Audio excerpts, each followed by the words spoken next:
Hello friends, welcome back to daily Telugu insights. IPL 2025 మెగావేలంలో పెద్దగా ఆటగాళ్లను తీసుకోపోవడంతో విమర్శలకు గురైన రాయల్ ఛాలెంజర్స్ బెంగళూరు రెండో రోజు వేలంలో మాత్రం కీలక ఆటగాడిని బై చేసింది. అది కూడా స్వింగ్ కింగ్ భువనేశ్వర్ కుమార్ను ఆర్సీబీ కొన్నది. మెగావేలానికి ముందు పేసర్ మహమ్మద్ సిరాజ్ను జట్టు నుంచి విడుదల చేసిన ఆర్సీబీ అంతకంటే తక్కువ ధరకే భువనేశ్వర్ కుమార్ను సొంతం చేసుకుంది. దీంతో ఆర్సీబీ ఫ్యాన్స్ సంతోషం వ్యక్తం చేస్తున్నారు. మంచి బేరం అంటూ కామెంట్లు కూడా చేస్తున్నారు.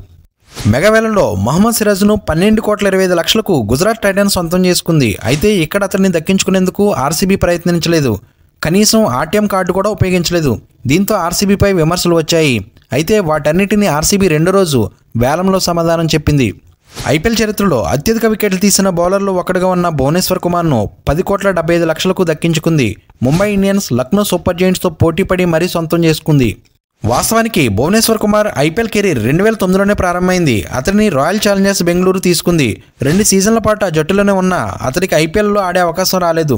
కానీ 2014లో సన్ రైజర్స్ హైదరాబాద్ జట్టులోకి వచ్చిన తర్వాత భువనేశ్వర్ కుమార్ దశ తిరిగింది.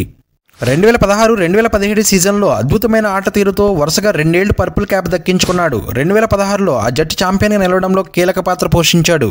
ఐపీఎల్ 2025 మెగావేలానికి ముందు సన్ రైజర్స్ భువనేశ్వర్ కుమార్ను రిటైన్ చేసుకోలేదు. దీంతో అతను వేలంలోకి రావాల్సి వచ్చింది. ఐపీఎల్లో అతను దక్కించుకున్న ఆర్సీబీ 15 ఏళ్ల తర్వాత మళ్లీ జట్టులోకి తీసుకుంది. ఇండియన్ ప్రీమియర్ లీగ్లో 176 మ్యాచ్లు ఆడిన భువి 181 వికెట్లు తీశాడు. ఇదిలా ఉండగా సౌదీ అరేబియాలోని జెడ్డా వేదికగా 2 రోజుల పాటు సాగిన ఐపీఎల్ 2025 వేలంలో 182 మంది ఆటగాళ్లు 10 ఫ్రాంచైజీలు కొనుక్కున్నాయి.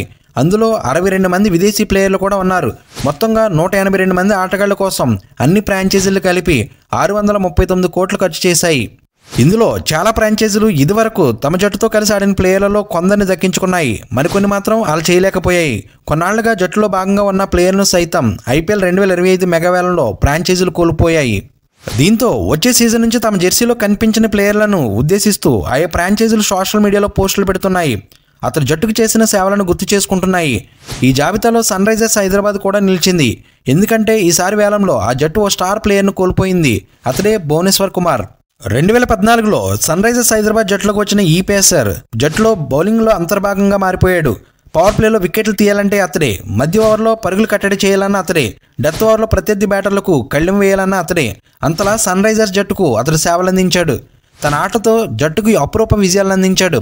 2016లో సన్ రైజర్స్ టైటిల్ సాధించడంలో భువనేశ్వర్ కుమార్ది కీలక పాత్ర. ఐపీఎల్లో వరుసగా 2 సార్లు పర్పుల్ క్యాప్ దక్కించుకున్న ఏకైక బౌలర్ భువనేశ్వర్ కుమార్. కానీ ఐపీఎల్ 2025 మెగావేలానికి ముందు సన్ రైజర్స్ హైదరాబాద్ భువిని వదిలేసింది. వేలంలోనూ దక్కించుకోలేకపోయింది. ఈ వేలంలో 10,75,00,000కు రాయల్ ఛాలెంజర్స్ బెంగళూరు జట్టు అతన్ని దక్కించుకుంది. దీంతో భువి వచ్చే సీజన్ నుంచి ఆరెంజ్ ఆర్మీలో భాగం కాదనే విషయం తేలిపోవడంతో ఫ్యాన్స్ ఎమోషనల్గా ఫీల్ అవుతున్నారు. ఈ నేపథ్యంలో భువనేశ్వర్ కుమార్ను ఉద్దేశించి సన్ రైజర్స్ హైదరాబాద్ జట్టు సోషల్ మీడియాలో పోస్ట్ పెట్టింది. ఫ్రెండ్స్, ఈ వీడియో నచ్చితే లైక్ చేయండి. మన ఛానల్ని సబ్స్క్రైబ్ చేసుకుని బెల్ ఐకాన్ యాక్టివేట్ చేసుకోండి. Thank you for watching. జై హింద్.